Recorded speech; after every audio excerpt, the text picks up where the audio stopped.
Hello guys, कैसे हैं आप लोग। चलिए नया चैप्टर स्टार्ट करते हैं, वर्किंग कैपिटल। ठीक है, तो अभी तक हमने देखो क्या क्या पढ़ा है। हमने पहले बेसिक में पढ़ा था कि financial management is all about three decisions. First is investment, second is financing and third is dividend. ठीक है, तो हमने पहले फिनांसिंग के बारे में पढ़ा। फिनांसिंग में हमने पढ़ा था कॉस्ट ऑफ कैपिटल, तो वो फिनांसिंग डिसीजन से रिलेटेड था। फिर हमने पढ़ा कैपिटल स्ट्रक्चर, ये भी फिनांसिंग से रिलेटेड था। ठीक है, तो हमने पहले ये दो चीज़ें पढ़ी और इससे हमने फिनांसिंग डिसीजन पढ़ लिया। फिर हमने सेपरेट डिविडेंड डिसीजन पढ़ा, डिविडेंड पॉलिसी। और अब हम स्टार्ट कर रहे हैं इन्वेस्टमेंट डिसीजन से। इन्वेस्टमेंट डिसीजन में भी दो आते हैं, एक है कैपिटल बजटिंग, एक है कैपिटल बजटिंग जो नॉर्मली फिक्स्ड एसेट्स से रिलेटेड है, और हमारा इन्वेस्टमेंट और एक जगह होता है, दैट इज वर्किंग कैपिटल। तो मैंने आपको फर्स्ट चैप्टर में भी बताया था। तो देखो ये हो गया है, ये हो गया है, ये भी हो गया है। अब हम ये स्टार्ट कर रहे हैं। ठीक है, अब हम ये स्टार्ट कर रहे हैं और इसके बाद हमारा जो नेक्स्ट चैप्टर आएगा that will be chapter number 2, capital budgeting decisions. ठीक है, इन्वेस्टमेंट डिसीजंस। तो ऐसा है, तो ये हमारा ट्रैक चल रहा है। अब हम इन्वेस्टमेंट डिसीजन के बारे में बात कर रहे हैं। तो एक बिजनेस पैसा कहाँ इन्वेस्ट करता है, फिक्स एसेट्स और वर्किंग कैपिटल। वर्किंग कैपिटल क्या होता है, मैंने आपको बताया हुआ है कि करंट एसेट्स में जो आपका इन्वेस्टमेंट है, कि करंट एसेट में पूरा पैसा आपका नहीं लगता, कुछ पैसा क्रेडिट के थ्रू आपको मिलता है, आप शॉर्ट टर्म लोन से लेते हो, कुछ क्रेडिटर्स के थ्रू आपको क्रेडिट मिलता है, कुछ आउटस्टैंडिंग रह जाता है जो आपने अभी तक पे ही नहीं किया, तो वो सब बाहर का पैसा है, बाहर का क्रेडिट है, आपका पैसा नहीं है उसमें, तो वो आप माइनस कर लो। और उसके बाद जो बचता है वो होता है वर्किंग कैपिटल, मतलब करंट एसेट में जो आपके पैसे लगे हुए हैं, जो कि इन्वेस्टमेंट है आपका, वो होता है वर्किंग कैपिटल। ठीक है, तो ये चैप्टर बहुत डिटेल्ड है, बहुत सारी चीज़ें हम इसमें पढ़ेंगे। वर्किंग कैपिटल क्या है, कितना एडिक्वेट वर्किंग कैपिटल होना चाहिए, ऑप्टिमम वर्किंग कैपिटल क्या होता है, फिर उसके जो पूरे कॉन्स्टिट्यूएंट्स हैं, वर्किंग कैपिटल के जो पार्ट्स हैं उसको भी हम डिटेल में पढ़ेंगे। कैश को अलग से पढ़ेंगे, cash management, debtors management, inventory management, बराबर, पेबल्स मैनेजमेंट। तो हम काफ़ी इंडिविजुअल कंपोनेंट्स के बारे में भी काफ़ी सारा पढ़ेंगे। फिर हम कुछ कमिटीज़ का भी पढ़ेंगे कि कितना फिनांस मिलना चाहिए। वर्किंग कैपिटल के लिए भी आप फिनांस लोगे, तो अलग अलग कमिटीज़ ने क्वांटम ऑफ फिनांस बताया कि वर्किंग कैपिटल के लिए कितना फिनांस देना चाहिए। और बहुत सारे इश्यूज क्या हैं वर्किंग कैपिटल में, वो भी हम पढ़ेंगे। बहुत सारे सर्विसेज पढ़ेंगे जो वर्किंग कैपिटल से रिलेटेड होते हैं। तो ये चैप्टर काफ़ी लंबा है, बहुत सारी चीज़ें पढ़ेंगे हम। ठीक है, चलिए स्टार्ट करते हैं। Meaning of working capital, the basic concept. Capital which is required to finance the current asset, बराबर, करंट एसेट को फिनांस करने के लिए जो आपके जेब से पैसे जाते हैं वो होता है वर्किंग कैपिटल। ठीक है, is called as working capital. It is the capital of business which is used to carry out the day to day business operations of the firm. ये मैंने आपको इंट्रोडक्शन में ही बताया था कि वर्किंग कैपिटल का पर्पस क्या है। तो वो होता है कि सपोर्ट करना, डे टू डे एक्टिविटीज को सपोर्ट करना। उससे आप प्रॉफिट नहीं कमाते हो, वर्किंग कैपिटल से प्रॉफिट नहीं कमा सकते हो आप। ठीक है, बट फिर भी वर्किंग कैपिटल में पैसा इन्वेस्ट करना पड़ता है, उसके बिना भी आप बिजनेस कर नहीं सकते हो। तो जैसे मैंने आपको बताया था कि हर बिजनेस को कुछ ना कुछ कैश बैलेंस मेंटेन करना पड़ता है। अब कैश बैलेंस पे आप कुछ कमाते तो हो नहीं, पर रखना पड़ता है। नहीं रखोगे तो क्या होगा, पेमेंट्स कैसे होगा। इतने सारे जो आपको एक्सपेंसेस के पेमेंट्स करने हैं, इन्वेस्टमेंट्स करने हैं, उनके लिए आपको कैश चाहिए, बैंक बैलेंस चाहिए। इन्वेंट्री नहीं रखोगे तो बेचोगे क्या, तो कुछ ना कुछ इन्वेंट्री का भी बैलेंस मेंटेन करना पड़ता है। क्रेडिट पे सेल करते हो आप, क्रेडिट पे सेल करते हो तो आपके डेटर्स तो आएंगे ही आएंगे, और काफ़ी बिजनेस तो पूरा का पूरा क्रेडिट पे ही होता है, तो उनके डेटर्स बहुत ज़्यादा होता है। अगर आप क्रेडिट नहीं दोगे तो आपका बिजनेस काफ़ी लिमिटेड हो जाएगा, लिमिट हो जाती है। लोग उन्हीं को प्रेफरेंस देंगे जो क्रेडिट देते हैं। ठीक है, तो ऐसे हर वर्किंग कैपिटल का जो एलिमेंट होता है, करंट एसेट का हर जो एलिमेंट होता है वो ज़रूरी होता है, उसके बिना आप बिजनेस स्मूथली कंडक्ट नहीं कर सकते हो। तो इनहेरेंट पार्ट होता है वो बिजनेस का, डे टू डे ऑपरेशंस को स्मूथली कंडक्ट करने के लिए आपको करंट एसेट्स मेंटेन करने पड़ते हैं एक लेवल पे। ठीक है, फिर है वर्किंग कैपिटल में भी defined as all the short term assets used in the daily operation. ठीक है, शॉर्ट टर्म क्योंकि फिक्स एसेट का मतलब क्या है, लॉन्ग टर्म। सीधे सीधे फिक्स एसेट का मतलब क्या है, लॉन्ग टर्म। तो इसको इसलिए हम डायरेक्ट क्या बोलेंगे, शॉर्ट टर्म। कि जो भी शॉर्ट टर्म एसेट्स आपको रखने पड़ते हैं उसको आप क्या बोलोगे, वर्किंग कैपिटल। ठीक है। अब कुछ कंपनीज एक्ट का डेफिनेशन दिया है कि करंट एसेट का डेफिनेशन क्या है, कौन से एसेट्स करंट एसेट में क्लासिफाई होते हैं, उनमें क्या फीचर्स या पैरामीटर्स होने चाहिए। An asset can be classified as current when it is expected to be realised और इंटेंड्स टू बी सोल्ड। अब अलग अलग कंपोनेंट के लिए अलग अलग वर्ड यूज किया जाता है। रियलाइज का मतलब होता है डेटर्स के लिए यूज किया गया है कि डेटर्स को आप क्या करते हो, रियलाइज करते हो। डेटर्स का पैसा मिलता है आपको, पहले आप सेल करते हो क्रेडिट में, फिर वो डेटर्स में कन्वर्ट होगा और डेटर्स क्रेडिट पीरियड के अंदर जितना आपने क्रेडिट पीरियड उसको दिया होगा उसके अंदर वो पैसे दे देता है, तो डेटर्स रियलाइज होते हैं। फिर क्या बेचते हैं अपन, इन्वेंट्री, बरोबर। तो इन्वेंट्री अगर आप शॉर्ट टर्म में सेल करने वाले हो तो वो भी करंट एसेट में आएगा। कंज्यूम्ड किसके लिए वर्ड आता है, रॉ मटेरियल के लिए। अगर आप मैन्युफैक्चरर हो तो रॉ मटेरियल के लिए वर्ड होता है consume. In the normal operating cycle, her business की एक साइकिल होती है, कुछ की 6 मंथ्स, कुछ की 8 मंथ्स, कुछ के 12 मंथ्स, कुछ के 1 ईयर के भी ऊपर होती है। तो नॉर्मल ऑपरेटिंग साइकिल जो भी आपका होता है, एक पूरा जो साइकिल आप कंप्लीट करते हो, पैसे लगाने से लेके पैसे आपको वापस मिलने तक, वो होता है आपका ऑपरेटिंग साइकिल। तो बिजनेस टू बिजनेस डिफर करेगा। और कंपनीज एक्ट फिर बोलता है कि अगर कोई ऑपरेटिंग साइकिल आप काउंट नहीं कर पा रहे हो, कोई इंडस्ट्री है जिसमें समझ नहीं आ रहा कि कितना है, तो आप उसको 1 ईयर मान सकते हो। By default 1 year can be taken as a operating cycle. ठीक है। तो ऑपरेटिंग साइकिल इस तरह से कि आप खुद आइडेंटिफाई करो, एस्टैब्लिश्ड है, काफी लोगों को सबको पता ही रहता है कि क्या साइकिल होती है। पैसे इन्वेस्ट करने से लेके पैसे रियलाइज होने में जितना टाइम लगता है, that is called as operating cycle. ठीक है। तो एक ऑपरेटिंग साइकिल में अगर वो कैश में कन्वर्ट हो जाता है, आपका इन्वेस्टमेंट आपको वापस मिल जाता है, तो वो करंट एसेट है। ठीक है। फिर है द एसेट इज हेल्ड, आपने होल्ड किया हुआ है, held primarily for the purpose of trading, वो आपका ट्रेडिंग एसेट है, आप खरीद के बेचते हो, तो वो भी आपका करंट एसेट में ही आएगा। भले उसको बेचने में आपको कितना भी समय लगे, पर अगर कोई भी एसेट या कोई भी चीज आपने बेचने के लिए ही खरीदी है तो फिर वो आपका करंट एसेट में आएगा। ठीक है। इसको ही आप स्टॉक इन ट्रेड बोलते हो, ये ट्रेडर्स के लिए है। तो ये वर्ड्स बहुत ही अच्छे से यूज किए गए हैं। ये जो पहला पॉइंट है, this is for manufacturers, this is for manufacturers. Second वाला जो है वो ट्रेडिंग यानी ट्रेडर्स के लिए। ट्रेडर्स जो है उसको बोलते हैं स्टॉक इन ट्रेड। इन्वेंट्री जो वो लेते हैं उसको वो कहते हैं स्टॉक इन ट्रेड, क्योंकि उनका काम है खरीदना बेचना। ट्रेडर के लिए रॉ मटेरियल, फिनिश गुड्स, ये सब वर्ड्स यूज नहीं होते हैं। ट्रेडर के लिए इन्वेंट्री का मतलब क्या होता है, स्टॉक इन ट्रेड, जो वो खरीदता है बेचने के लिए।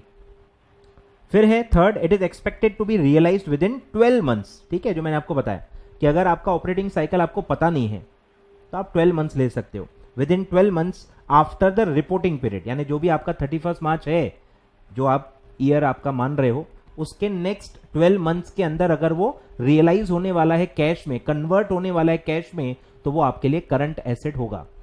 ठीक है। तो 12 मंथ्स का क्राइटेरिया दिया हुआ है। और एक थोड़ा सा टेक्निकल पॉइंट है, आपको ध्यान देना है। It is non restricted cash और कैश इक्विवेलेंट। नॉन रेस्ट्रिक्टेड, काफी, अब कैश एंड कैश इक्विवेलेंट्स क्या होता है ये आप कॉर्पोरेट अकाउंटिंग में पढ़ते ही हो। शेड्यूल 3 पूरा आपने पढ़ा होगा, ये सारा वही है। शेड्यूल 3 की टर्मिनोलॉजीज है, कॉर्पोरेट अकाउंटिंग में आपने पढ़ा होगा। तो कैश एंड कैश इक्विवेलेंट में आता है cash in hand, cash at bank, marketable securities. ठीक है। तो कुछ सिक्योरिटीज या कुछ बैंक बैलेंस पे या कुछ कैश बैलेंस पे अगर कोई रेस्ट्रिक्शन है तो वो आप यहाँ पे करंट एसेट नहीं मान सकते हो। काफी जगह पे रेस्ट्रिक्शंस डाली जाती हैं, इनकम टैक्स वाले भी डाल सकते हैं रेस्ट्रिक्शंस, या गवर्नमेंट रेस्ट्रिक्शंस डाल सकती है, बराबर। तो कहीं अगर कोई भी कैश एंड कैश इक्विवेलेंट के आइटम पे रेस्ट्रिक्शन डाली है कि आप यूज नहीं कर सकते, तो वो करंट एसेट में आपको कैलकुलेट नहीं करना है। जो भी नॉन रेस्ट्रिक्टेड है, नॉर्मली हर cash and cash equivalent non restricted ही होता है, तो इसलिए उन्होंने लिखा है कि अगर आपको पता है कि रेस्ट्रिक्शन डली हुई है तो एटलीस्ट आप ऐसे restricted cash and cash equivalent को आप करंट एसेट का पार्ट मत लो, और बाकी जो नॉर्मल है जिसपे कोई रेस्ट्रिक्शन नॉर्मली होती नहीं है वो आप करंट एसेट का पार्ट मान सकते हो। तो cash and cash equivalent by default is a current asset, cash and cash equivalent by default is already a current asset, ठीक है। तो ये सारे करंट एसेट में क्लासिफाई हो जाएंगे। Generally current asset of an entity for the purpose of working capital management can be grouped into the following main heads. Number 1 inventory, बरोबर। अब अलग अलग नाम आएंगे, देखो अगर आप मैन्युफैक्चरर हो तो ये नाम आएंगे, raw material, work in progress WIP या फिनिश गुड्स। और अगर आप ट्रेडर हो तो यहाँ पे नाम आ जाता है स्टॉक इन ट्रेड। आ रहा है ख्याल में? तो ये सारे जो सब कैटेगरीज दिए हैं, रॉ मटेरियल, WIP और फिनिश अपना फिनिश गुड्स, ये सब किसके लिए है? मैन्युफैक्चरिंग। फिर है रिसेबल्स, एक होता है डेटर्स दैट इज ट्रेड रिसेबल्स, और एक होता है बिल रिसेबल। ये भी आपने पढ़ा होगा, bill of exchange. Bill of exchange के अगेंस्ट अगर आपको पैसा मिलने वाला है तो वो आपका करंट एसेट है। इसका भी नॉर्मल जो ड्यूरेशन होता है बिल ऑफ एक्सचेंज का वो 12 मंथ से कम होता है, ठीक है, इसलिए ये करंट एसेट का पार्ट माना जाता है।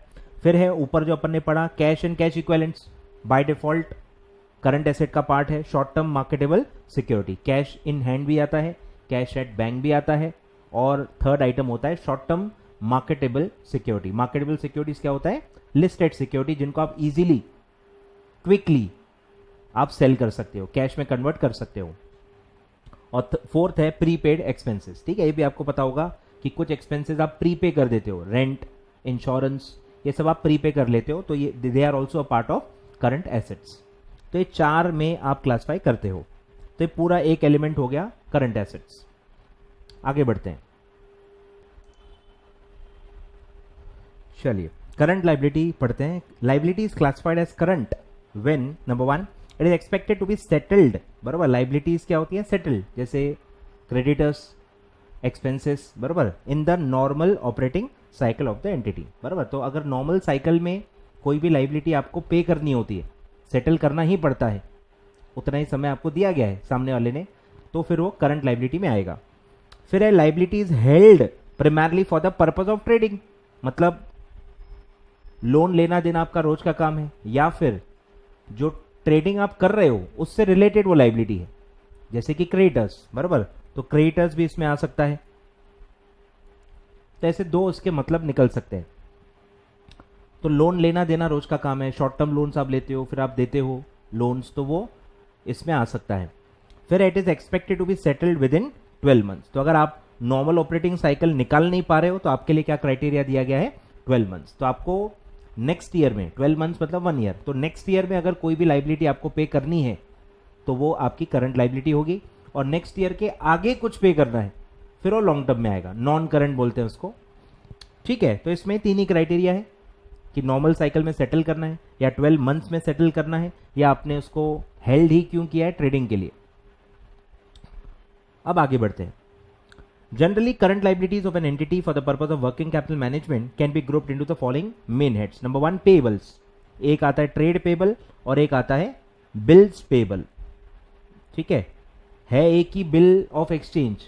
बिल ऑफ एक्सचेंज में अगर आपको पैसा मिलने वाला है तो आप उसको बिल रिसेबल नाम देते हो, और अगर बिल के अगेंस्ट आपको पैसा देना है तो आप उसको बिल पेबल लिखते हो। ये आपको पता होगा कि बिल ऑफ एक्सचेंज एक ही डॉक्यूमेंट है, एक के लिए वो बिल रिसीवेबल बन जाता है और दूसरे के लिए वो बिल पेबल बन जाता है। तो ट्रेड पेबल यानी कि क्रेडिटर्स और बिल पेबल को मिला के क्या बोला जाता है? अकाउंट पेबल या सिर्फ पेबल्स।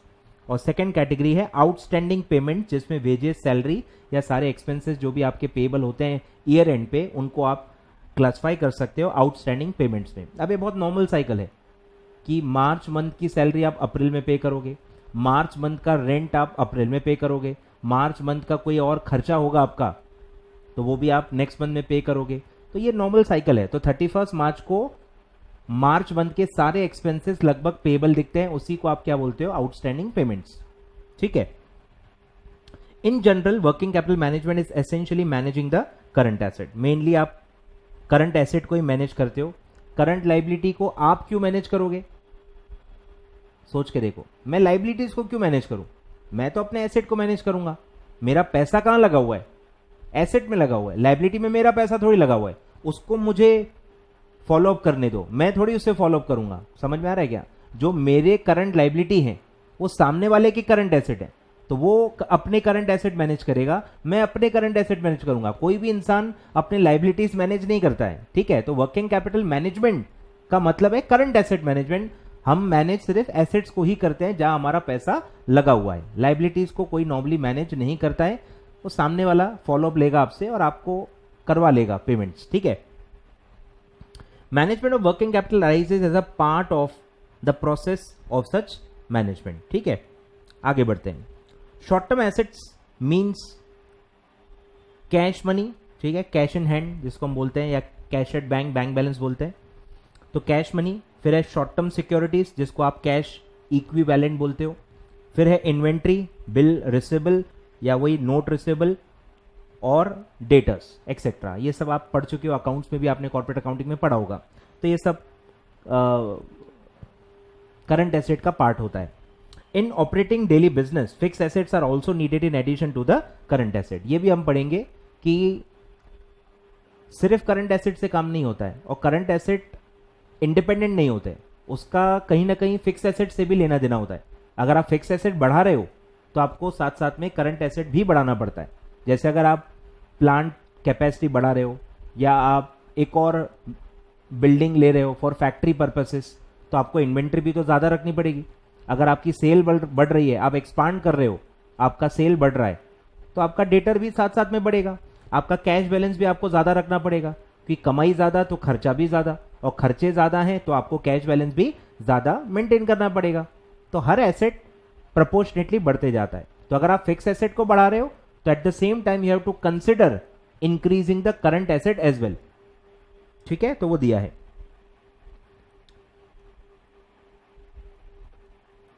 दो some fix assets helps on the daily operation of a firm, these can't be termed as working capital. बराबर, फिक्स एसेट भले डे टू डे ऑपरेशंस में काम आते हैं, लेकिन उसको आप करंट एसेट में नहीं बोल सकते हो, क्योंकि एक साल के अंदर वो कैश में रियलाइज नहीं होते हैं। उनका जो लाइफ होता है वो एक साल से ज्यादा होता है, ठीक है। Though some fix asset help on the daily operation of a firm, these can't be termed as working capital because these can't be converted into cash in the current accounting period, ठीक है। एक साल में ये normally convert नहीं होते। इनका life जो होता है, life of fix assets is more than 1 year या 1 ऑपरेटिंग साइकिल, जो भी बोलो, 1 ईयर और मोर देन 1 ऑपरेटिंग साइकिल। एक ऑपरेटिंग साइकिल में ये कैश में कन्वर्ट नहीं होते, और न ये ट्रेडिंग के लिए होल्ड होते हैं, न ये ट्रेडिंग के लिए होल्ड होते हैं, और न ये कैश और कैश इक्विवेलेंट में आते हैं। तो कोई भी क्राइटेरिया फुलफिल ही नहीं हो रहा है, तो इसीलिए फिक्स एसेट को आप वर्किंग कैपिटल या करंट एसेट का पार्ट नहीं मान सकते, ठीक है। So the assets which can be converted, ठीक है। तो कौन कौन से कन्वर्ट हो सकते हैं? Raw material. रॉ मटेरियल कैसे कन्वर्ट होते हैं वो दिया है। पहले आप कैश लगाते हो, मतलब रॉ मटेरियल खरीदोगे ना, तो आपका पैसा लग गया।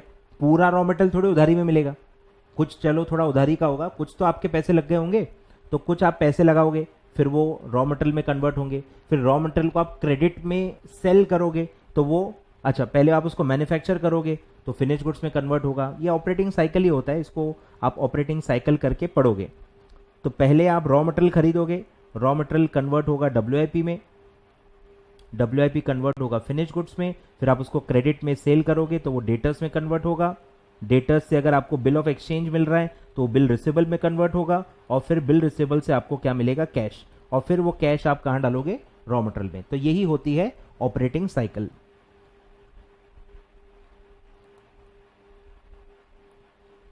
ठीक है। कैश से रॉ मटेरियल, रॉ मटेरियल से WIP, WIP से फिनिश गुड, फिनिश गुड से डेटर, डेटर से बिल रिसेबल, और बिल रिसेबल से cash.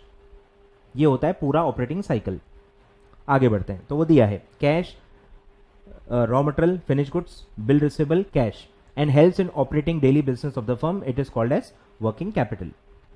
Working capital is also known as, अब ये सब fill in the blanks के लिए आप अंडरलाइन करो। अदर नेम क्या क्या है? ट्रेडिंग कैपिटल, क्योंकि क्या रोटेट होता है, ट्रेडिंग होता है। फिर रोटेट होता है इसलिए सर्कुलेटिंग कैपिटल भी बोलते हैं। शॉर्ट टर्म होता है, एक साल के अंदर आपको कैश में रियलाइज हो जाता है, तो शॉर्ट टर्म है। शॉर्ट और करंट एसेट मैनेजमेंट, तो ये सब इसके अदर नेम्स हैं, ठीक है। Trading capital, circulating capital, short term capital और करंट एसेट मैनेजमेंट, जो भी नाम दो, ठीक है। ये सब अदर नेम्स हैं।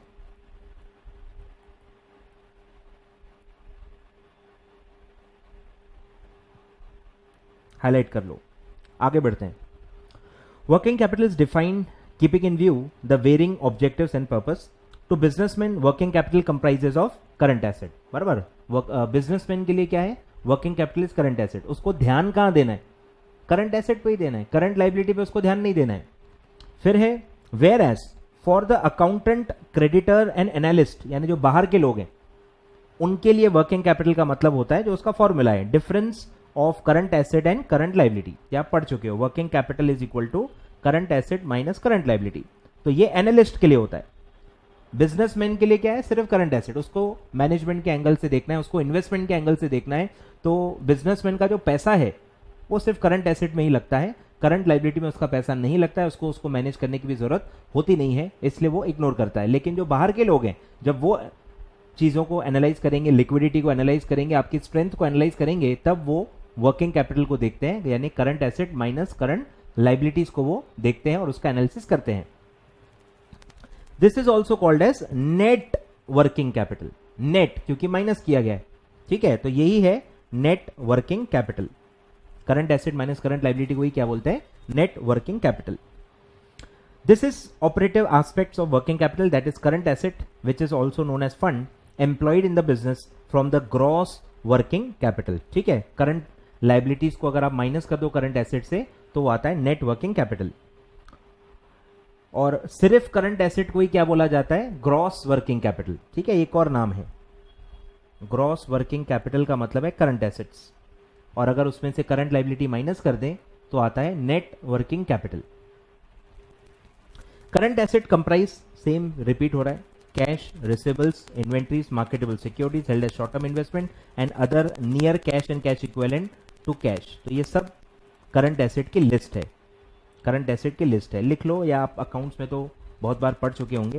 तो करंट एसेट में क्या आता है, कैश एंड कैश इक्विवेलेंट्स,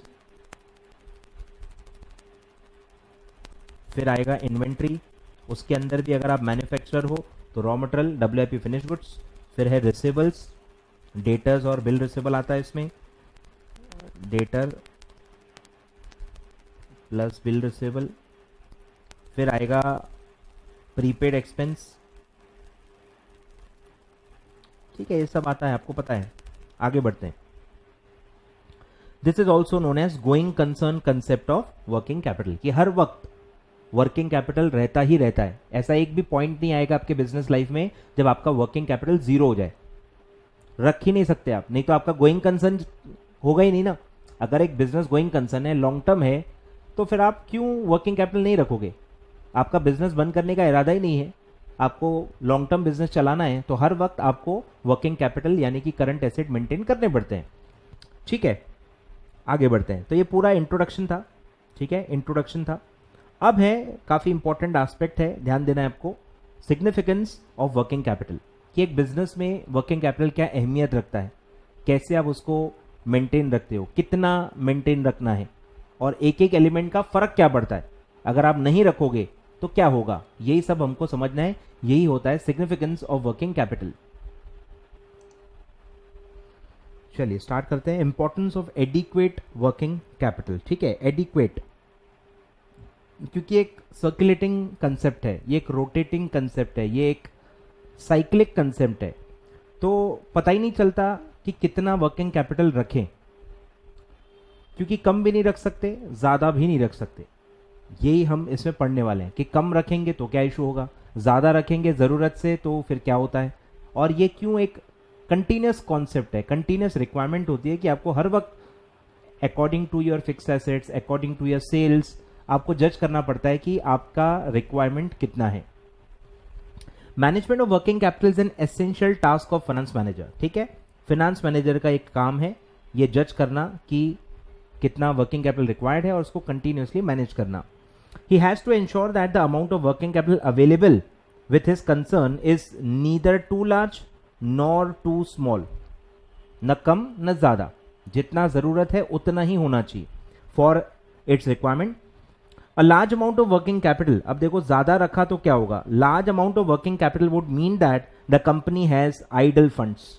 बराबर, ज्यादा वर्किंग कैपिटल अगर आप रखोगे, ज्यादा करंट एसेट्स आप मेंटेन करोगे तो क्या होगा, उस पर कमा कुछ भी नहीं रहे हो, कमा कुछ नहीं रहे हो, और क्योंकि कमा कुछ नहीं रहे, लेकिन जहां से भी लाए हैं उनका कॉस्ट तो आप बेयर कर ही रहे हो, कॉस्ट ऑफ कैपिटल हम पढ़ चुके हैं। डेट हो, इक्विटी हो, रिटेन अर्निंग हो, सबका कॉस्ट होता है। कोई भी पैसा जो फर्म में आता है वो फ्री नहीं होता। यू आर इनकरिंग सम और the other cost on that. भले वो डिबेटेबल है कि कॉस्ट कैसे कैलकुलेट होता है, अरे पर ये एस्टैब्लिश्ड फैक्ट है कि एक भी फंड फ्री ऑफ कॉस्ट नहीं होता है। यू आर बेयरिंग सम और the other cost in all the sources of funds. और अब जब आप वर्किंग कैपिटल में वो पैसा लगा रहे हो, आप वर्चुअली कुछ भी नहीं कमा रहे हो, कुछ भी नहीं कमाते हो आप। तो इसीलिए बहुत ज्यादा भी नहीं रखना है, नहीं तो आप आइडल फंड्स रख रहे हो ऐसा माना जाएगा। ठीक है, तो आइडल फंड्स आप नहीं रख सकते। ठीक है, क्योंकि आप कॉस्ट बेयर कर रहे हो, उतना आपको फिर लॉस होगा। Since funds have a cost, ठीक है, हम पढ़ चुके हैं पूरा chapter. Funds have a cost, the company has to pay huge amount as interest on such funds if the firm has inadequate working capital. ठीक है, ज्यादा रखा तो क्या प्रॉब्लम है कि आप इंटरेस्ट का लॉस होगा आपका। एक जगह आप इंटरेस्ट भर रहे हो पर उतना आपका रिकवर हो नहीं रहा। ठीक है, तो अगर एक्सेस वर्किंग कैपिटल रहा तो क्या होगा, फंड्स आइडल रह जाएंगे, आइडल फंड्स, और उसमें क्या होगा, लॉस ऑफ इंटरेस्ट।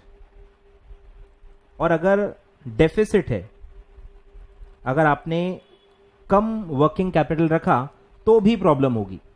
क्या प्रॉब्लम होगी, सपोज आपके पास कैश है ही नहीं, जब पैसा लोग मांगने आएंगे तो आप क्या बोलोगे, बाद में आना, अगले हफ्ते आना, बाद में देता हूँ, फ़ोन करता हूँ आपको, तो आप उसको वापस भेज दोगे। और एक बार किसी को वापस भेजा आपने तो आपका नाम पूरा खराब हो जाएगा, क्रेडिट गुडविल आपका खतरे में हो जाएगा और कोई आपसे डील नहीं करेगा, कोई आपको क्रेडिट देगा ही नहीं। तो कैश और बैंक मेंटेन करना ज़रूरी है। इन्वेंट्री अगर आपने कम मेंटेन की तो लोग वापस चले जाएंगे, कस्टमर्स चले जाएंगे, आपके लिए वेट थोड़ी करेंगे, वो कहीं और से लेके अपनी नीड फुलफिल कर लेंगे। फिर अगर आप उधारी दोगे नहीं डेटर्स को तो वो कहीं और से लेंगे, जो सबसे ज़्यादा क्रेडिट देगा डेटर्स वहीं जाएंगे, कस्टमर आपके वहीं जाएंगे। तो हर करंट एसेट में अगर आपने इनएडिक्वेट वर्किंग कैपिटल रखा है तो आपका नुकसान ही होगा, लॉस होगा। ठीक है, तो वो दिया है कि अगर आपने इनएडिक्वेट वर्किंग कैपिटल रखा, such firm runs the risk of insolvency, क्योंकि आप टाइम पे अपने लाइबिलिटीज पे नहीं कर पाओगे और लगातार अगर आप डिफॉल्ट करते हो तो आप सीधे इंसॉल्वेंट ही हो जाते हो। ठीक है, risk of insolvency. Paucity of working capital may lead to a situation where the firm may not be able to meet its liability। तो आप लाइबिलिटी पे ही नहीं कर पाओगे, और लाइबिलिटी जो नहीं पे कर पाता है उसको इंसॉल्वेंट ही बोलते हैं। ठीक है, आगे बढ़ते हैं। The various studies conducted by Bureau of Public Enterprises have shown that one of the reasons for poor performance of public sector undertakings, यानी कि गवर्नमेंट सेक्टर वाले जो है PSU public sector undertakings is in our country has been the large amount of funds locked up in the working capital। ठीक है, तो इन्होंने research किया है और ये जाना है कि इतना जो लो प्रॉफिटेबिलिटी होता है पब्लिक सेक्टर एंटरप्राइजेस का वो इसीलिए होता है क्योंकि वो फंड्स काफ़ी आइडल रखते हैं, बहुत high cash and bank balance रखते हैं, बहुत ज़्यादा इन्वेंट्री रखते हैं, तो बहुत कंजर्वेटिव होते हैं क्योंकि गवर्नमेंट ओन्ड है, तो रिस्क और टेंशन है नहीं, अकाउंटेबिलिटी बहुत कम होती है, तो ये ज़रूरत से ज़्यादा पैसा वर्किंग कैपिटल में रखते हैं। इसीलिए इनका प्रॉफिट का जो रेशो होता है वो काफ़ी लो दिखता है, क्योंकि इनका काफ़ी पैसा वर्किंग कैपिटल में लगा होता है जो कमा के नहीं देता, और कंपेयर टू दैट काफ़ी कम पैसा है फिक्स एसेट में लगाते हैं। ठीक है, this result in an over capitalisation, बराबर, ज़रूरत से ज़्यादा आप पैसा नहीं रख सकते। Over capitalisation implies that a company has too large funds for its requirement resulting in a low rate of return, a situation which implies a less than optimum use of resources। तो आप optimal use नहीं कर रहे हो, ऐसे situation में public sector undertakings को क्या करना चाहिए, वर्किंग कैपिटल घटा के फिक्स्ड एसेट्स में पैसा री इन्वेस्ट करना चाहिए ताकि आपका रेट ऑफ रिटर्न और अच्छा हो जाए। A firm therefore has to be very careful in estimating its working capital requirement. ठीक है, इसलिए बहुत जरूरी है आपको ध्यान देना है, क्योंकि कम रखा तो भी प्रॉब्लम होता है, ज्यादा रखा तो भी प्रॉब्लम होता है, दोनों केसेस में आपको प्रॉब्लम होगा। तो इसका रास्ता क्या है, रास्ता यही है कि जितनी ज़रूरत है उसी के हिसाब से रखो, और ज़रूरतें बदलते रहती हैं कि ज़रूरत डिपेंडेंट है फिक्स एसेट पे, ज़रूरत डिपेंडेंट है डिमांड और उस पर इन्वेंट्री की कितनी सप्लाई अवेलेबल है, बहुत सारी चीज़ों पे डिपेंडेंट होता है। इसीलिए आपको ऑन द टो रहना पड़ता है, हर वक्त हर फैक्टर्स को इवेल्युएट करते रहना पड़ता है कि जितनी जरूरत है उतना ही वर्किंग कैपिटल आपको मेंटेन रखना है। ठीक है तो दिया है, तो काफी ध्यान आपको देना है। Maintaining adequate working capital is not just important in the short term, sufficient liquidity must be maintained in order to ensure the survival of the business in the long term। क्योंकि मैंने बताया आपको, अगर आप डिफॉल्ट करोगे लगातार, अगर आपका डिफॉल्ट होते रहा तो आपका गुडविल ही इंपैक्ट हो जाएगा और कोई आपको लोन नहीं देगा, कोई आपको क्रेडिट नहीं देगा, कोई आपसे डील ही नहीं करेगा, तो आप लॉन्ग टर्म में सर्वाइव नहीं कर पाओगे। When businesses make investment decision, they must not only consider the financial outlay involved in acquiring the new machine or a new building, यानी फिक्स एसेट में जो पैसा आप लगाते हो वो तो आपको ध्यान देना ही देना होता है, but because of fixed assets current asset का भी रिक्वायरमेंट बढ़ते जाता है, क्योंकि एसेट बढ़ाओगे तो उसको मेंटेन करना पड़ेगा, एक और खर्चा आपका बढ़ जाएगा, रिपेयर्स एंड मेंटेनेंस, इंश्योरेंस, ये वो बहुत सारे खर्चे एसेट बेस्ड होते हैं। फिर एसेट बढ़ाओगे तो आपका बिजनेस भी ग्रो होगा, सेल ग्रो हो जाएगा, अरे सेल ग्रो होगा तो आपका डेटर्स भी बढ़ जाएगा, ऊपर से आपको इन्वेंट्री भी ज्यादा रखना पड़ेगा, सेल ज्यादा तो परचेज भी ज्यादा, एक्सपेंसेस भी ज्यादा, तो कैश एंड बैंक बैलेंस भी मेंटेन करना पड़ेगा। तो is that cycle, fix asset से सेल बढ़ेगी, सेल और इन सब से फिर आपका वर्किंग कैपिटल रिक्वायरमेंट भी बढ़ते जाता है। ठीक है, तो जब भी आप एक कैपिटल इन्वेस्टमेंट कर रहे हो, आप कैपिटल बजटिंग डिसीजन ले रहे हो, उसमें आपको वर्किंग कैपिटल का भी रिक्वायरमेंट जोड़ना चाहिए, यही समझदारी की बात है। अगर आप सिर्फ फिक्स एसेट का आउटले देखोगे, वर्किंग कैपिटल पे ध्यान ही नहीं दोगे, तो क्या होगा, वर्किंग कैपिटल बढ़ाओगे ही नहीं, फिर वो इनएडिक्वेट रहेगा, फिर आप डिफॉल्ट करते रहोगे, इन्वेंट्री कम मेंटेन करोगे, कस्टमर चले जाएंगे। आ रहा है समझ में? तो ये इंपैक्ट होगा। तो ये रिकमेंड कर रहे हैं कि जब भी आप एक फिक्स एसेट का डिसीजन लेते हो, उसके वजह से जो इंपैक्ट वर्किंग कैपिटल पे होता है वो भी आपको उसी डिसीजन के वक्त ही कंसिडर करना चाहिए। But must also take into account the additional current asset. अभी भी आपके पास करंट एसेट तो होंगे ही ना, ऐसा थोड़ी कि करंट एसेट जीरो है, बट वो एडिशनल कितना रिक्वायरमेंट बढ़ेगा because of the fixed asset which we are purchasing, वो भी आपको ध्यान देना चाहिए। That are usually required with any expansion of activity. ठीक है, तो ये वो रिकमेंड बोल रहे हैं कि ये काफी इंपॉर्टेंट है कि आपको एडिशनल करंट एसेट्स पे भी ध्यान देना चाहिए और उसके भी इन्वेस्टमेंट पे ध्यान देना है। For example, increased production leads to holding of additional stock. बराबर, अभी मैंने आपको बताया सेल बढ़ेगा तो प्रोडक्शन बढ़ेगा, प्रोडक्शन बढ़ाना है तो रॉ मटेरियल भी तो बढ़ाना पड़ेगा, WIP भी बढ़ेगा, फिनिश गुड्स भी बढ़ेगा, हर चीज में आपका पैसा ज्यादा लगेगा। Of raw material and WIP, an increased sale usually means that the level of debtors will increase. Credit sale भी तो बढ़ेगा ना, बराबर, तो डेटर्स भी बढ़ेगा। A general increase in the firm scale of operations tend to imply a need for greater levels of working capital। तो जैसे जैसे आप एक्सपांड करते हो, एसेट ज्यादा लेते हो, सेल बढ़ाते हो, वर्किंग कैपिटल का भी रिक्वायरमेंट साइड बाय साइड बढ़ते जाता है। A question then arises, what is the optimum amount of working capital for a firm? तो ऑप्टिमम क्या है, कितना रखें, ये कैसे पता चले, यही सवाल का जवाब हम आगे ढूंढेंगे। We can say that a firm should neither have too high an amount of working capital nor should the same be too low। ये तो अभी हमने ऊपर डिस्कस कर लिया, जो मैंने आपको लिखवा के भी दिया कि ज्यादा भी नहीं कम भी नहीं, ये तो हमको समझ में आ गया। जरूरत से ज्यादा रखोगे तो भी नुकसान होता है, जरूरत से कम रखोगे तो भी नुकसान ही होता है। तो आपको जितनी जरूरत है उतना ही रखना है, तो जरूरत को स्टडी करते रहना बहुत ज्यादा इंपॉर्टेंट है। It is the job of finance manager to estimate the requirements of working capital carefully and determine the optimum level of investment in the working capital. तो पूरी जिम्मेदारी किसकी है, फाइनेंस मैनेजर की। ठीक है, आगे बढ़ते हैं। अब एक और टॉपिक पढ़ते हैं, ऑप्टिमम वर्किंग कैपिटल। जो अभी हमने पढ़ा कि ऑप्टिमम क्या है, ये कैसे पता करेंगे, तो ये ऑप्टिमम के कुछ इंडिकेटर्स दिए कि कैसे पता करोगे कि ऑप्टिमम है या नहीं है। ठीक है, स्टार्ट करते हैं। If a companies current asset do not exceed, if the company's current asset do not exceed its current liability, then it may run into trouble with the creditors that want their money quickly। अब मुझे बताओ, अगर आप working capital निकालोगे और current asset minus current liability करोगे तो working capital क्या आएगा, नेगेटिव। क्यों आएगा नेगेटिव, क्योंकि आप बोल रहे हो current assets are less than current liability. कम वाले अमाउंट से ज्यादा अमाउंट माइनस करोगे तो नेगेटिव आएगा ना। नेगेटिव वर्किंग कैपिटल मतलब आपके पैसे लगे नहीं हुए, बाहर वालों के पैसे लगे हुए, तो जब भी वो मांगेंगे आप दोगे कहां से, फिक्स एसेट बेच के दोगे क्या, तो आपका डिफॉल्ट होने का चांस बहुत ज्यादा है। कभी भी कोई भी अर्जेंटली पैसे मांगने आ गया तो आप नहीं दे पाओगे। ठीक है, और अकाउंट्स में आप ये पढ़ चुके हो, एक होता है करंट रेशो, एक होता है एसेट टेस्ट रेशो, ये दो लिक्विडिटी रेशोज होते हैं। तो यही सब डिस्कशन है, ये आप कॉर्पोरेट अकाउंटिंग में पढ़ते हो रेशो एनालिसिस में। Current ratio that is current asset divided by current liability along with the asset test ratio to supplement it has traditionally been considered as the best indicator of the working capital situation. It is understood that a current ratio of 2 times for a manufacturing firm implies that firm has optimum amount of working capital. ठीक है, दिया हुआ है कि 2 times अगर आपका है तो आपका optimum working capital ऐसा माना जाता है for a manufacturing concern. This is supplemented by asset test ratio that is quick asset upon current liability. Quick assets क्या होते हैं, ये आपने पढ़ा होगा। क्विक एसेट्स का मतलब होता है current assets minus stock. Stock को क्विक एसेट नहीं माना गया है कि स्टॉक को बहुत टाइम लगता है। स्टॉक को आप पहले फिनिश गुड्स में कन्वर्ट करोगे, फिर उसको आप क्रेडिट पे सेल करोगे, फिर बिल रिसीवेबल में कन्वर्ट होगा, फिर उससे कैश मिलेगा, तो क्विकली वो कन्वर्ट नहीं हो सकता।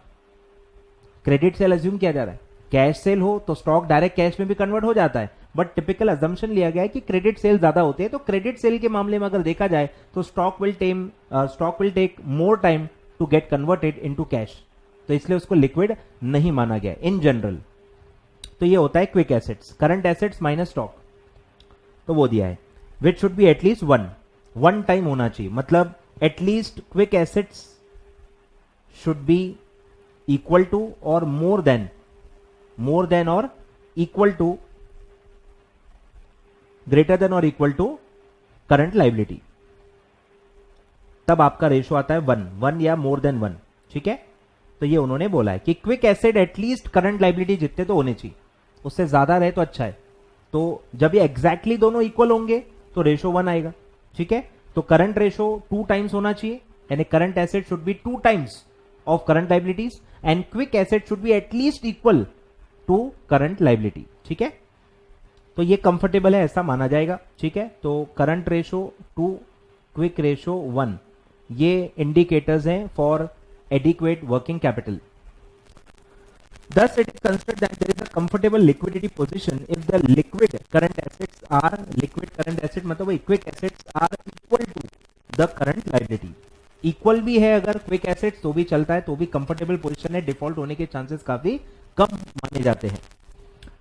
अब जो बाहर वाले आपको लोन देते हैं, दिया है bankers, financial institution, financial analyst, investors and other people interested in the financial statement have for years considered current ratio at 2 and asset test ratio at 1 as indicators of good working capital situation. तो ये market की information दी है कि normally outsider जो आपको loan या credit देते हैं वो लोग ये इंडिकेटर्स को कंफर्टेबल मानते हैं। 2 times current ratio and 1 time quick ratio या एसेट टेस्ट रेशो। ठीक है, 2 नाम होते हैं। एसेट टेस्ट रेशो का ही नाम क्या होता है, क्विक रेशो या liquid ratio. As the thumb rule, this may be quite adequate. However, it should be remembered that optimum working capital can be determined only with the reference to the particular circumstances of a specific situation. मतलब industry to industry very करेगा। इन्होंने assume किया है कि आपका cell credit पे है, आप उधारी देते हो। अगर आप उधारी देते ही नहीं हो, आप क्रेडिट देते ही नहीं हो, तो आपका स्टॉक तो डायरेक्टली कैश में कन्वर्ट हो जाएगा, तो stock can be treated as a quick asset. तो आपका थोड़ा सा रेशो कम भी रहा तो भी चल जाएगा। आ रहा है समझ में? तो कितना टाइम लगता है, डेटर्स का क्रेडिट पीरियड कितना है, जनरल क्रेडिट पीरियड से आपका क्रेडिट पीरियड आपकी इंडस्ट्री का कम है, तो आपके डेटर्स और स्ट्रांग बन जाते हैं। अगर आपका कैश एंड बैंक बैलेंस बहुत ज्यादा है तो और आपका रेशो कम भी रहा तो सेफ माना जाता है, बरोबर। तो काफी चीजें होती हैं इंडस्ट्री टू इंडस्ट्री और फर्क पड़ता है। 2 से थोड़ा सा कम भी रहा तो भी चल जाता है कुछ इंडस्ट्रीज में, अगर उनकी इन्वेंट्री इजीली मार्केटेबल है, डेटर्स का क्रेडिट पीरियड कम है, या कैश एंड बैंक बैलेंस का प्रपोर्शन करंट एसेट्स में काफी ज्यादा है, तो 2 से भी कम रेशो चल जाता है, बैंकर्स मान जाते हैं। लेकिन अगर उल्टा भी हो सकता है कि अगर आपके डेटर्स 6-6 महीने के, 8-8 महीने आप क्रेडिट पीरियड देते हो, आपका कैश और बैंक बैलेंस का प्रपोर्शन बहुत ही कम है, इन्वेंट्री का प्रपोर्शन बहुत ज्यादा है और इन्वेंट्री बेचने में आपकी इंडस्ट्री में टाइम भी बहुत ज्यादा लगता है, तो 2 टाइम्स भी चलेगा नहीं, 3 to 4 टाइम्स का रिक्वायरमेंट बैंक डाल सकता है। तो ये जनरलाइज किया गया है, एक जनरल नॉर्मल इंडस्ट्री में 2 टाइम्स चलता है, but you have to see it for your industry as well कि मेरे इंडस्ट्री में क्या फैक्टर्स हैं, स्टॉक कितना इजीली कन्वर्टेबल है, डेटर्स का क्रेडिट पीरियड कैसा होता है, कैश एंड बैंक बैलेंस का proportion as a current asset कितना है, ये सबसे थोड़ा सा आप ऊपर नीचे टूल को कर सकते हो।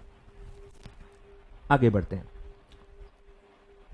10 in a company where inventories are, दिया है देखो सब, अगर कोई ऐसी कंपनी है जिसमें inventory are easily saleable, time लगता ही नहीं है, फटाफट कन्वर्ट हो जाता है, and the debtors are as good as liquid cash, time लगता ही नहीं, आपका क्रेडिट पीरियड बहुत कम है, बैड डेट्स भी नहीं होते, तो भाई वो और लिक्विड हो जाता है, तो थोड़ा सा रेशो आपका 2 टाइम्स से कम रहा तो भी चल जाएगा। ठीक है, तो वो दिया है current ratio may be lower than 2 and yet the firm may be sound. तो दिया हुआ है कि अगर इन्वेंट्री इजीली सेलेबल है, डेटर्स इजीली कैश में कन्वर्ट हो जाते हैं, क्विकली कन्वर्ट हो जाते हैं, तो 2 से भी कम लोग मान जाते हैं, वो भी कंफर्टेबल माना जाता है। In a nutshell, a firm should have adequate working capital to run its business operation. Both excessive as well as inadequate working capital positions are dangerous. ठीक है, तो ये सिंपल है, तो बस ये आपको ध्यान रखना है, current ratio 2 times, quick ratio 1 time. ठीक है, तो आज इतना ही है इस पार्ट में।